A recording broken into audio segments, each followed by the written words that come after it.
When I bought my little lake cabin, I thought I was finally escaping noise, traffic, and people who measured their worth in lawn-edge precision. After 10 years of city grind, I wanted frogs, crickets, and coffee steam on a foggy morning. The cabin sat at the edge of Pine Cove Lake, technically outside the neighborhood association that bordered the North Shore. The agent even chuckled when I asked about HOA fees. "They've got no claim over this parcel, ma'am. You're free as the water." Freedom lasted about 48 hours. By the time my moving truck rattled up the gravel drive, a convoy of golf carts was already idling near my mailbox. In the lead sat a woman who looked like she'd been born with a clipboard in her hand, and permanent disapproval etched into her brows. Later, I'd learned the neighborhood called her Karen Sloan, president of the Pine Cove Lakeside HOA. But that morning, she introduced herself like a sheriff issuing citations. "We have regulations about delivery trucks blocking the private road," she said. I smiled, the polite city survival kind. "Good thing this isn't your road then. It's county property. And my driveway." That was the first crack in the dam. Karen squinted at my new mailbox post like it had personally offended her. She started listing supposed violations: mailbox height, gravel dust, and unapproved paint colors. My paint cans weren't even open yet. I laughed, thinking she'd lose interest once she realized I wasn't one of her HOA members. Wrong. Karen didn't retreat. She escalated. 2 hours later, while my brother and I wrestled a sofa through the doorway, a white SUV with security, Pine Cove Lakeside HOA stenciled on the door, rolled up. A man in sunglasses stepped out, clipboard in hand. He looked confused when I told him the HOA had no jurisdiction here. But Karen marched up behind him, phone in hand, recording like she was filming an episode of Neighborhood Watch, Special Victims Mailbox Unit. I could feel my pulse climb.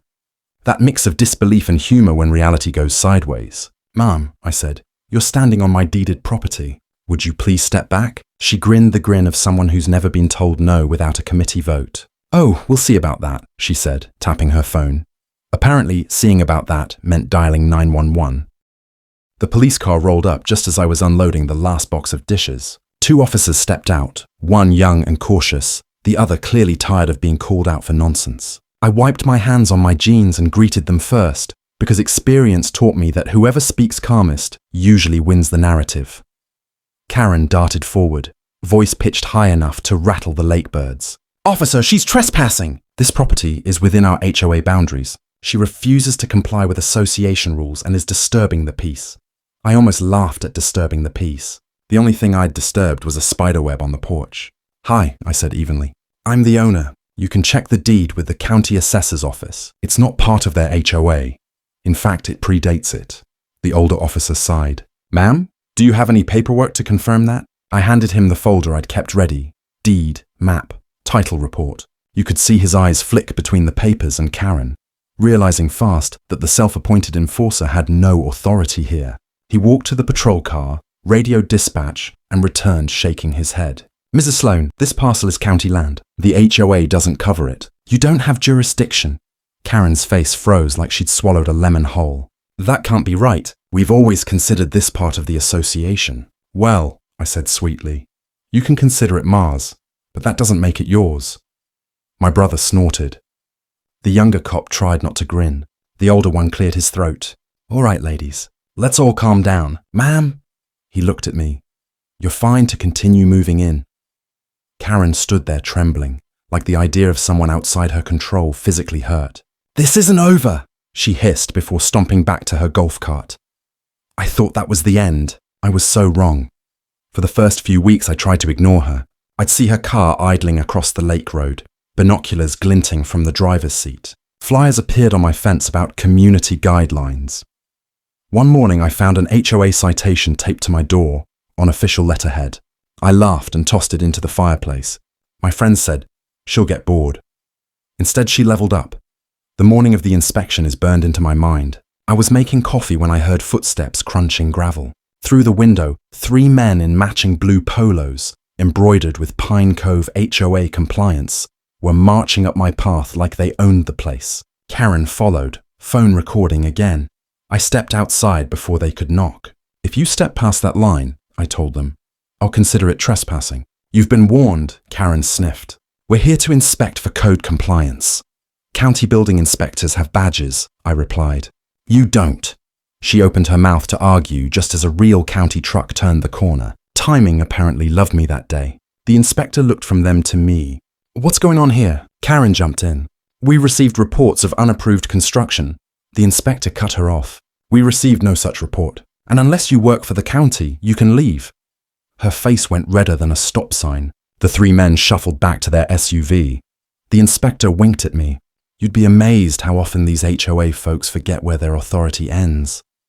I exhaled, tension draining away for about 5 minutes, until my phone buzzed with an email from a law firm. Subject: notice of violation and fine. The email was wrapped in faux professional tone and righteous indignation. It claimed I owed the Pine Cove Lakeside HOA $30,000 in non-member usage fees. I actually laughed out loud. The law firm's signature at the bottom belonged to Karen's husband's real estate office. I knew right then this wasn't just a nosy neighbor problem. It was going to be an education in how far control freaks will go when someone refuses to bow. I took screenshots of everything. Her fake citation, the trespassing footage from my doorbell cam, the new invoice. Then I did what every good ex-paralegal does. I forwarded it all to the county attorney. Oh, I didn't need a fight. I just wanted peace. Still, a little bit of me wanted to watch justice tighten its own knot. 2 days later, a deputy left a note in my mailbox asking me to come to the sheriff's office. When I arrived, the attorney and the deputy were waiting with a smile that said, "You're going to like this." They had already discovered that Karen's HOA had quietly extended its boundaries over a strip of land and lake frontage that never legally belonged to them. They'd been charging lake access fees to every homeowner for 5 years. So, the attorney said, "Would you be willing to file a formal statement? Your parcel exposes the overreach." I signed without hesitation. I wasn't after revenge. I wanted them to stop harassing anyone else who just wanted to fish in peace. Still, I won't lie. The thought of Karen having to answer questions under oath was satisfying. The following weekend, I pretended everything was normal. I mowed the grass, waved at the occasional jogger, baked brownies, but Karen must have felt the storm coming because she showed up again, this time with a police cruiser trailing behind. I met them at the gate, crossing my arms. "Back again?" She pointed dramatically. "She's using the lake without authorization. That's HOA property." The young officer looked like he wished he were anywhere else. "Ma'am," he said to her, "we already checked. It's public access." "No, that's impossible." She waved a folder of papers, printouts of maps and bylaws. "We've maintained this shoreline for years." The officer turned to me. "Do you mind if I take a look at your documents too?" "Not at all." I handed him the same certified map from the county registry, the one showing my parcel, the public easement, and the HOA boundary line stopping a full 100 yards short. He compared them, eyebrows rising. "These," he said, holding up Karen's, "are copies of your map with the borders redrawn." "Ma'am, where did you get these?" Karen stammered. "We updated them!" He exhaled slowly, radioing something back to dispatch. Updated without the county's consent? I could see the moment she realized she'd gone too far. Her posture sagged. The officer thanked me for cooperating, then gently told her they'd need to verify her association's paperwork downtown. She left without another word, tires crunching gravel.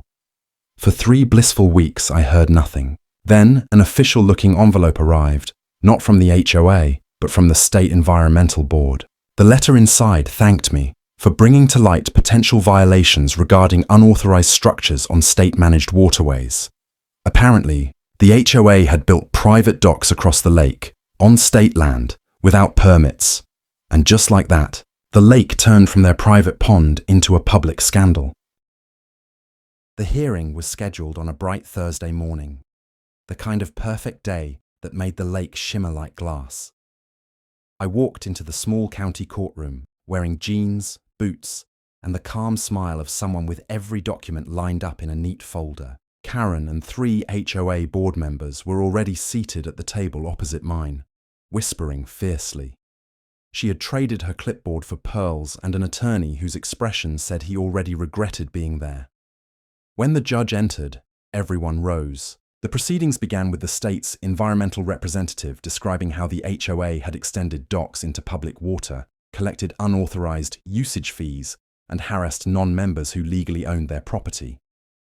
Each exhibit, photos, Fake invoices, doctored maps, hit the table like slow, heavy hammers. Karen's lawyer tried to pivot, claiming it was a simple misunderstanding, that they had only acted in the community's best interest.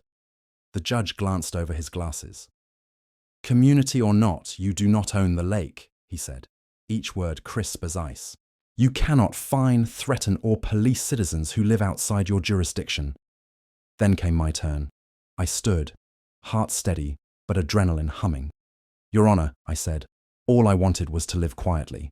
Instead, I was filmed, fined, and accused of crimes that don't exist. I brought my paperwork every time and stayed respectful. But they faked legal documents and called emergency services on a homeowner minding her own business." The courtroom was silent, except for the soft tap of the judge's pen. He looked from me to Karen, then back to the stack of exhibits. "Enough," he said finally. "The evidence is clear." He ordered the HOA to cease all lake-related operations, remove unauthorized docks, and pay restitution for fees they had illegally collected. Most shocking of all, he revoked the association's permit to access the lake from their side entirely, until further review. In simple terms, the HOA was banned from the lake. Karen's gasp echoed like a popped balloon. Her lawyer placed a gentle hand on her shoulder as she muttered something about appeals. But it was over. The gavel came down, and so did every ounce of false authority she'd built around herself. When I drove home that afternoon, I stopped by the water. The sun was setting low, gold ripples stretching across the surface. For the first time since moving in, I felt real peace. The county posted new signs that week. Public lake access, by order of the court. My neighbours from the non-HOA side brought their kayaks, kids splashing, dogs chasing sticks. Laughter carried over the water where once there had been shouting, and Karen, word was she resigned from the board for personal reasons. Her golf cart disappeared. The HOA newsletters stopped landing in mailboxes. Every so often, I still see her driving past, pretending she doesn't notice me. I always wave. It's strange how quiet justice sounds when it finally arrives. No fireworks, no screaming. Just the soft lap of waves against the dock that's legally, peacefully mine.